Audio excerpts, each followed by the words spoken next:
Okey, Assalamualaikum warahmatullahi taala wabarakatuh dan selamat sejahtera.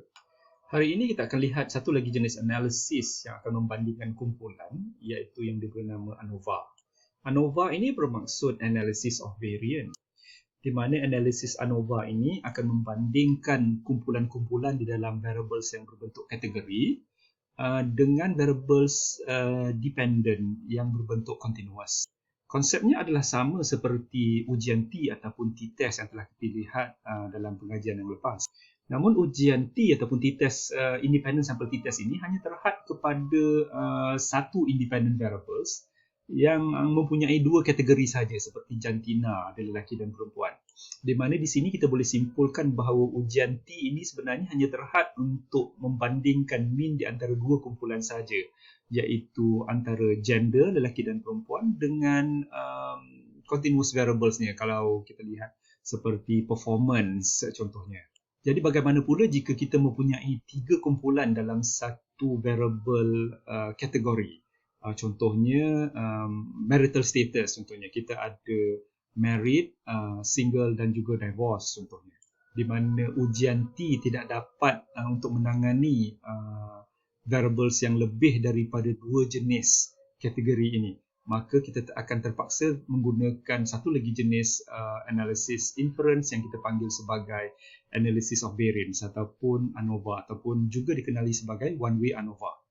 Dalam ujian one-way ANOVA ini kita akan membandingkan tiga dan lebih kumpulan dalam satu-satu variables yang berbentuk kategori dengan satu variables yang berbentuk continuous untuk mencari adakah terdapat perbezaan mean yang signifikan di antara kumpulan-kumpulan tersebut. Jadi di sini kita ada data untuk 100 responden daripada 4 buah bandar di Australia tentang kos penggunaan elektrik mereka untuk setiap bulan. Ya, di sinilah daripada untuk bandar Adelaide, Hobart, Melbourne dan juga Perth. Ya, jika kita perhatikan dekat sini kita ada 4 jenis kategori lah kat sini kan.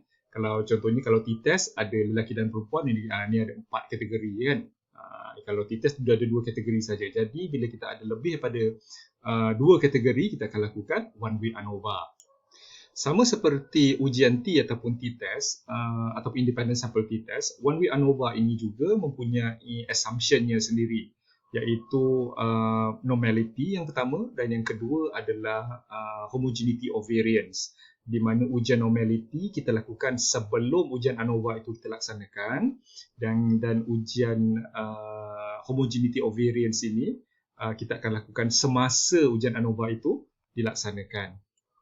Jadi sebelum kita jalankan analisis ANOVA itu, marilah kita test dululah dia punya ujian ataupun assumption normality-nya.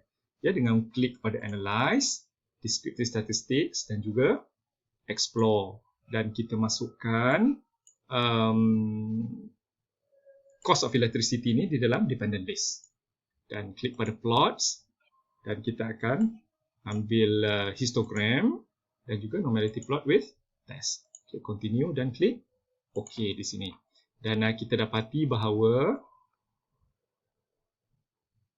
kita lihat pada skewness dan kurtosis dia sama ada nilai tersebut berada dalam julat campur tolak 3 ataupun plus minus 3, dan juga kita lihat pada Shapiro-Wilk ini ya, dan juga Kolmogorov-Smirnov ini. Ingat kalau kita akan lihat Shapiro-Wilk jika data itu di 100 dan ke bawah dan 100 dan ke atas ataupun 101 dan ke atas, kita akan pakai Kolmogorov-Smirnov. Memandangkan kita ada data yang 100, maknanya kita boleh gunakan ataupun responden kita hanya 100, kita gunakan Shapiro-Wilk dan nilai SIG di sini adalah di atas 0.05. Ini menandakan bahawa data kita adalah normal, dan bila kita semak kepada histogram kita akan dapat dia punya taburannya secara visualnya kita boleh confirm sebagai normal lah.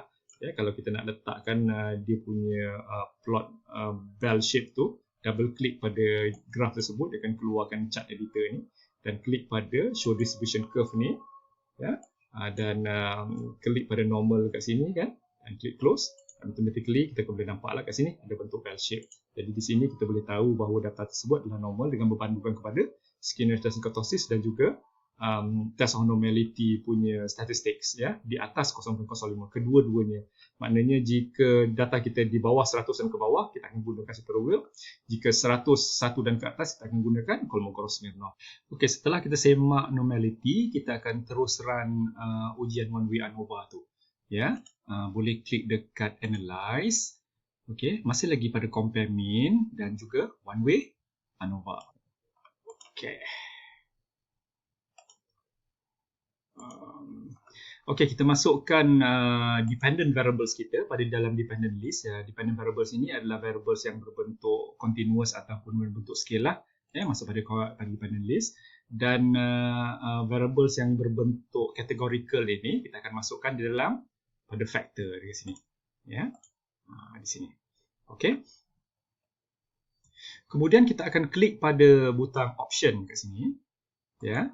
Dan kita akan klik pada descriptive dan juga homogeneity of variance test. Yang ini merupakan ujian ataupun assumption yang kedua untuk one way ANOVA, iaitu homogeneity of variance. Kalau tak klik sini kita tak boleh nak check lah. Ya, jadi kita klik continue dan klik OK.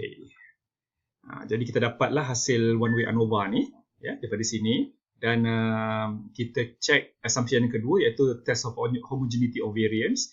Dekat sini, tuan-tuan dan puan, kita akan lihat dia punya sama ada Levin statistics ataupun test of homogeneity of variance ini menunjukkan bahawa variance kita yang terdapat di dalam cost of electricity and gas ni, iaitu variable dependent kita ini, mempunyai variance yang homogeneous ataupun tidak.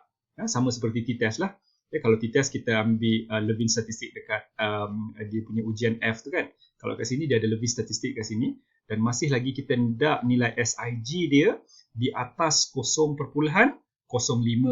ya, bagi memastikan bahawa homogeneity of variance ini adalah ditepati. Kita ambil yang atas ni lah, ya, based on mean, ya, dekat atas ni. Levin statistik ni kita akan pilih yang 0.488, maknanya yang ini, nilai ini lebih daripada 0.05. Dia denotes ataupun ini membuktikan bahawa variance adalah homogeneous. Maka selepas kita pastikan kedua-dua assumption kita dipenuhi, iaitu yang pertama tadi normality, yang kedua ini adalah homogeneity of variance, telah dipenuhi, maka bolehlah kita lihat kepada jadual yang dekat bawah ni, ya, table yang bawah ni ataupun table ANOVA ni, cost of electricity dekat sini.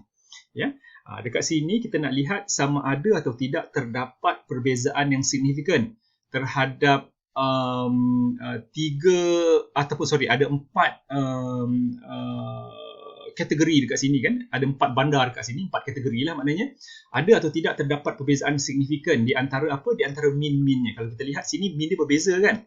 Dekat sini 497, 515, 531, 555 dan 524. Kesemuanya ada berbeza dekat sini kan. Dan bila kita lihat kat jadual min ini kan, dia ada between group dekat sini kan. Dia tunjukkanlah mean square dia. Dan dia tunjuk within group, maknanya di dalam group itu sendiri, dalam Adelaide tu kan, dalam satu-satu group tu, yang ini dia punya mean square dia. Jadi nilai F dekat sini ataupun nilai F critical kita panggil, critical F dekat sini, dia didapati dengan membahagikan nilai between group ni, ya, 14982.33 ni bahagikan dengan nilai within groups, ya, awak dapatlah 3.802 ni. Jadi nilai F critical ini dia akan compare ataupun dia akan bandingkan dengan nilai F obtain, dia panggil dalam table F lah, tapi disebabkan kita run SPSS, kita tak perlulah rujuk table F tersebut ataupun jadual F tu, ya, jadual Fisher tu kita tak payah tengoklah jadual tu, disebabkan SPSS dah tunjukkan dah ataupun dah cari dah nilai signifikan dia di mana. Jadi nilai signifikan dekat sini kita dapati bahawa nilainya adalah 0.013. Jadi dia di bawah 0.05. Jadi di sini menunjukkan terdapat perbezaan yang signifikan di antara min-min keempat-empat kumpulan ini terhadap cost of electricity. Maknanya terdapat perbezaan signifikan di antara bandar-bandar ni, 4 bandar ni terhadap penggunaan electricity. Ya, jadi ANOVA ni menunjukkan terdapatlah perbezaan signifikan di antara min. Kalau masih ingat, kalau t-test tu kita lihat kan, kalau jantina tu perbezaan min antara jantina kan, antara lelaki dan perempuan. Jadi senang kita lihat dia ada 2 grup saja, tapi sekarang ni dia ada 4 grup dekat sini. Dan keempat-empatnya mempunyai perbezaan kalau kita lihat daripada mata kasar dekat sini, ya. Adelaide dan Hobart dan sebagainya ini, kesemuanya mempunyai nilai min yang agak berbeza. Kan dia tak ada sama pun kat sini, tak ada satu pun min yang sama. Jadi kita tak boleh tentukan yang mana sebenarnya berbeza secara signifikan. Ya. Itu kita akan lakukan ataupun comparison terhadap nilai min ini, ya. Kita akan lakukan dengan melakukan ujian post hoc, kita panggil, nilai ujian post hoc. Untuk melakukan ujian post hoc ini sebenarnya kita pergi kembali kepada menu one way ANOVA tadi, ya, report, analyze, compare min dan juga one way ANOVA. Dekat sini ada button post hoc, kan? Jadi kita klik post hoc dekat sini dan kita akan pilih equal variance assume disebabkan dia punya homogeneity of variance tadi dia di atas 0.05, kan. Jadi kita akan pilih ruang-ruang di sini yang mana satu kita nak pilih. Selalunya kita akan pilih Sheff ni, ya, SHEFFE ni, Sheff test ni. Sheff test ni dia merupakan ujian yang akan melihat ataupun dia akan compare min, ada atau tidak perbezaan di dalam min tu tadi, ya, di dalam based on F distribution punya perkiraan, ya, jadual distribusi F tu tadi ada atau tidak perubahan di antara min di antara keempat-empat bandar tu tadi, ada atau tidak terdapat perbezaan signifikan atau tidak. Jadi kita akan pilih Sheff dekat sini, ya. Boleh juga pilih Tukey sebenarnya, kalau Tukey ni dia lebih robust sebenarnya, tapi kita akan pilih Sheff dan pilih satu je cukup, ya. Lepas tu kita klik continue dekat sini dan klik OK. Dia akan keluarkan jadual ataupun hasil yang sama, cuma dia ada satu jadual yang sedikit atau jadual tambahan yang kita panggil sebagai post hoc test. Jadual ini yang kita nak lihat lah, jadual post hoc test ni. Jadi dekat sini kalau kita lihat, dia membandingkan dependent variables dia, iaitu cost of electricity itu antara bandar-bandar yang terdapat lah, ataupun 4 bandar yang kita bandingkan tadi. Contohnya bandar Adelaide dan juga bandar Hobart, kan. Terdapat perbezaan min different dia negatif dekat sini, maknanya kalau jumlah min Adelaide, min penggunaan electricity Adelaide tolak Hobart dapat 18,56 lah, maknanya dekat sini min penggunaan Adelaide dekat sini 497 ni, kalau awak tolak dengan 515 ni awak dapatlah, awak akan dapat 18,56 dekat sini lah. Itu maksud dia. Maknanya Adelaide kalau dibezakan dengan Melbourne 33.92, Adelaide dengan Perth dia akan berbeza 57.84. Jadi kat sini dia tunjukkan sama seperti t-test, dia tunjukkan sama ada ianya berbeza yang mana ataupun bandar mana ataupun kumpulan mana yang berbeza secara signifikan. Jadi yang mana kita nak tengok, sebab ada banyak, kan. Dia yang memudahkan adalah kita nak tengok nilai SIG ni dia di bawah 0.05, ya. Kita nak tunjukkan kalau ada perbezaan signifikan dia di bawah 0.05. Jadi kalau nak tengok sini memang rambang sikit mata lah. Jadi yang penting kita tengok kat sini je. Dia kata the mean difference is significant at 0.05 level, yang bawah ni yang ada asterisk ni. Jadi kita cari je. Maknanya dekat sini ada satu dekat sini di mana nilai SIJ dia di bawah 0.05. Kemudian ada satu lagi Perth dengan Adelaide. Samalah Adelaide Perth dan Perth Adelaide. Di mana nilai dia juga 0.018, ini di bawah 0.05. Jadi di sini kita dapati bahawa bandar Adelaide dan bandar Perth berbeza secara signifikan. Maksudnya penggunaan electricity dari bandar Adelaide dengan bandar Perth berbeza secara signifikan, di mana nilai SIJ-nya di bawah 0.05. Jadual ini juga menunjukkan bahawa bandar-bandar lain selain daripada Adelaide dengan Perth, walaupun dia berbeza, terdapat perbezaan, tetapi perbezaan tersebut tidaklah signifikan dekat sini.